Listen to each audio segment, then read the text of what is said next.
Le dernier livre, c'est un recueil de nouvelles, dont je raconte des petites histoires. Et la thématique, c'est la relation amoureuse. Et donc, je la décline, décris, je la pense, je la médite sous plusieurs rapports. Et je trouvais que c'était un clin d'œil de faire naître le bouddhisme par une opération de transfert de l'Inde à Koloban. Ce qui m'intéresse dans le bouddhisme, c'est qu'il y a une réflexion sur la métamorphose, sur l'acceptation du flux des choses qui passent, une forme de sagesse, sur l'impermanence des choses. Et je pense que les gens qui habitent à Koloban, en ayant observé la vie, ses tourbillons, ses hauts et ses bas, ont forcément acquis une sagesse de regarder les choses qui se transforment et qui passent. Et ça me plaisait bien de transférer d'un point de vue métaphorique et poétique. Les écrivains ont le droit de faire ce qu'ils veulent, de faire naître les gens où ils ne sont pas nés, de faire naître des mouvements spirituels dans d'autres lieux. Et c'était une réflexion sur l'amour et le détachement, sur, sur la densité et la fluidité, sur le fait que les choses se transforment et qu'elles sont en perpétuelle métamorphose.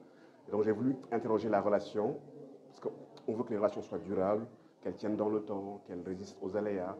Mais je pense que c'est aussi bien de penser le mouvement, la fluidité, la fin, le renouveau, comme la croissance, l'effacement, l'épuisement, etc., etc.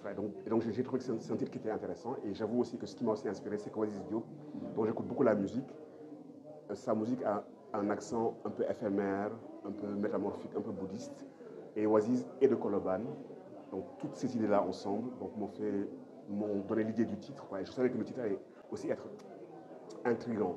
Et puis j'aime bien l'idée que nous nous approprions quelque chose, que nous capturions quelque chose et que nous le revendiquions en disant ça c'est notre affaire, nous le faisons naître chez nous. Voilà. Les Sénégalais lambda qui ne comprennent pas le bouddhisme. Je l'explique dans le livre. En fait, dans le livre, vers la fin du livre, je donne la clé de l'énigme. Donc je laisse l'énigme durant tout le travail et j'espère qu'en arrivant au moment où je l'explique, ce que le lecteur aura lu avant va résonner.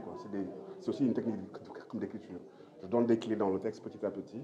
Vers la Koloban, Cherlo, de la musique Khamtoumani Diabaté.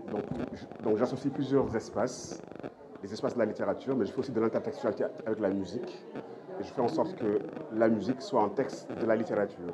Je parle de chansons de griot, je parle de toiles de peinture.